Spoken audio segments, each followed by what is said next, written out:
ชีวิตមានតែដបស្រាព្រោះស្នេហាបានបញ្ចប់ទៅហើយនឹងដល់ដល់ខ្ញុំចេះតែឈឺជាជំងឺដែលមិនអាចព្យាបាលបានរៀងរាល់ថ្ងៃមានអ្វីក្រៅពីស្រានឹងកញ្ញាដើម្បីបំបត្តិទុំទោះខំកិនក៏វាគ្មានបានការព្រោះស្នេហាបានបញ្ចប់ไม่ชอบท่าสมองสนายគ្មានអ្នកណាគិតថារូបខ្ញុំស្មោះដឹងច្បាស់ថាពីមុនខ្ញុំបានទើបពេលនេះធ្វើឲ្យគេមិនទុកចិត្តគឺតែដឹងធ្វើជាមនុស្សសាវ៉ាចឹងត្រូវនៅឯកាខំធ្វើស្មងបែរជាត្រូវឈឺផ្សាព្រោះតែស្នេហាชีวิตមានតែស្រាហើយមកកាត់យ៉ាងទេដែលអាចជួយខ្ញុំបានលេចចង់ស្គាល់ឲ្យស្នេហាធ្វើឲ្យខ្ញុំឈឺផ្សាពេលនេះខ្លាចជាមនុស្សប្រមា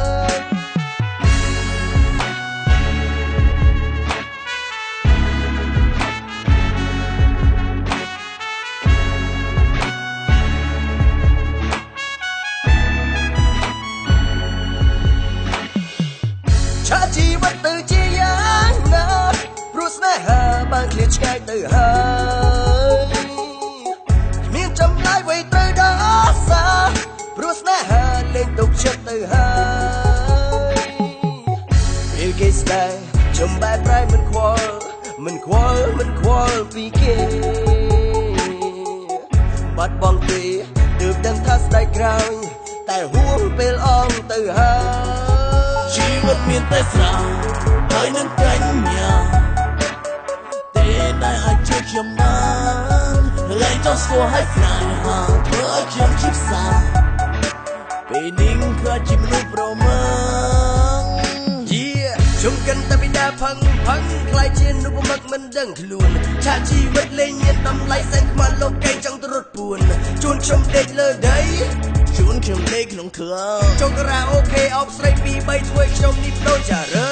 ព្រោះតែតណ្ហាជ្រួយដោយអាចគិតថាស្នេហាគ្មានដំរៃជាប់ឈ្មោះអក្រក់ជាមនុស្សមិនស្មោកគេដឹងទាំងអស់ពីស្នាដៃទោះជាពេលនេះដឹងកំហុសតែវាហួសពេលអត់ទៅហើយព្រោះឲ្យសូរ៉ាស្វែងរកកញ្ញាកុំឲ្យឯកាម្នាក់អើ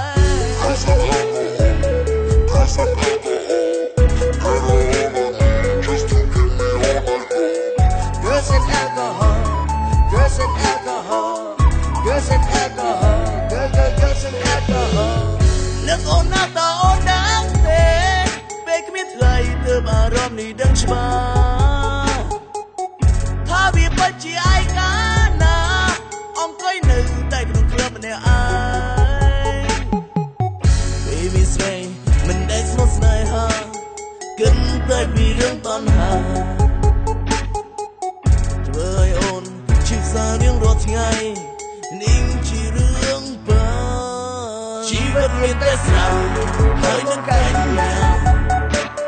ទេដែលអាចជួយខ្ញុំបានលែងចង់ស្គាល់ឲ្យស្នេហាធ្វើឲ្យខ្ញុំឈឺផ្សា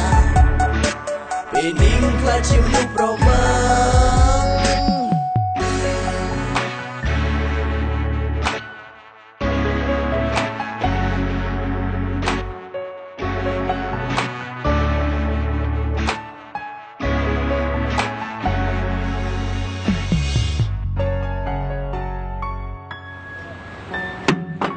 ស្រាគេប្រត់មកឲ្យយើងញ៉ាំមានកម្រិត